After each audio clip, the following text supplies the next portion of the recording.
यह कहानी बताती है कि किस प्रकार एक साधारण परिवार कठिनाइयों से घिरा हुआ खाटू श्याम बाबा की शरण में आया और बाबा की कृपा से न केवल उनका जीवन सुधरा बल्कि समाज में सेवा और भक्ति का एक उदाहरण भी बना। राजस्थान के एक छोटे से गांव में रमेश नाम का व्यक्ति रहता था। वह साधारण किसान था। मेहनती और ईमानदार होने के बावजूद जीवन उसके लिए संघर्ष से भरा हुआ था। खेती में घाटा, बच्चों की पढ़ाई के लिए पैसे की कमी और ऊपर से बीमार पत्नी, इन सब ने उसका मन तोड़ दिया था। रमेश अक्सर सोचता था, हे भगवान, कब तक ये कष्ट सहूंगा? क्या कभी मेरे जीवन में सुख आएगा? इसी दौरान गांव में एक संत आए।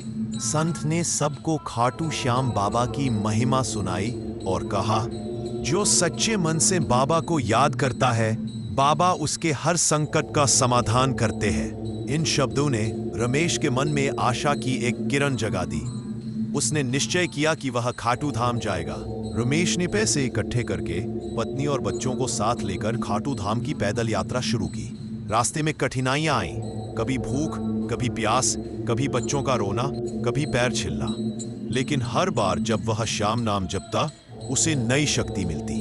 यात्रा के दौरान एक रात रेगिस्तान में जब पानी खत्म हो गया, बच्चों की हालत बिगड़ने लगी।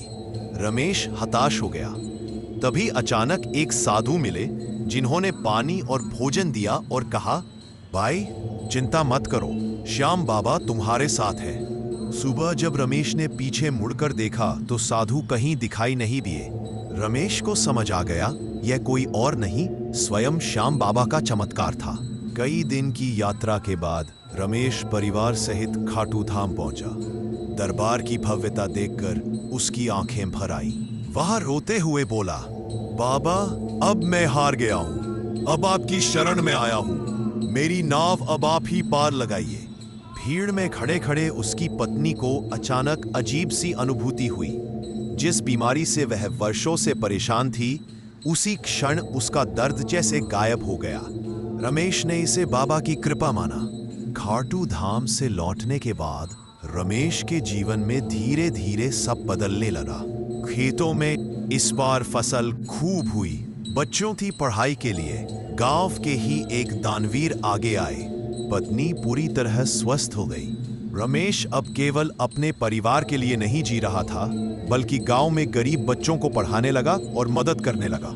गांव वाले कहते हैं, श्याम बाबा ने रमेश को नया जीवन दिया है। यह चमत्कार हमें यह सिखाता है कि आस्था और विश्वास से बड़ी कोई शक्ति नहीं। कठिनाई चाहे कितनी भी हो, धैर्य और भक्ति से राह निकल ही जाती है। जब इंसान अपनी समस्याओं से ऊपर उठकर दूसरों की सेवा करने लगता है, तब बाबा की कृपा और बढ़ जाती है। कल फिर मिलते हैं नई कहानी के साथ।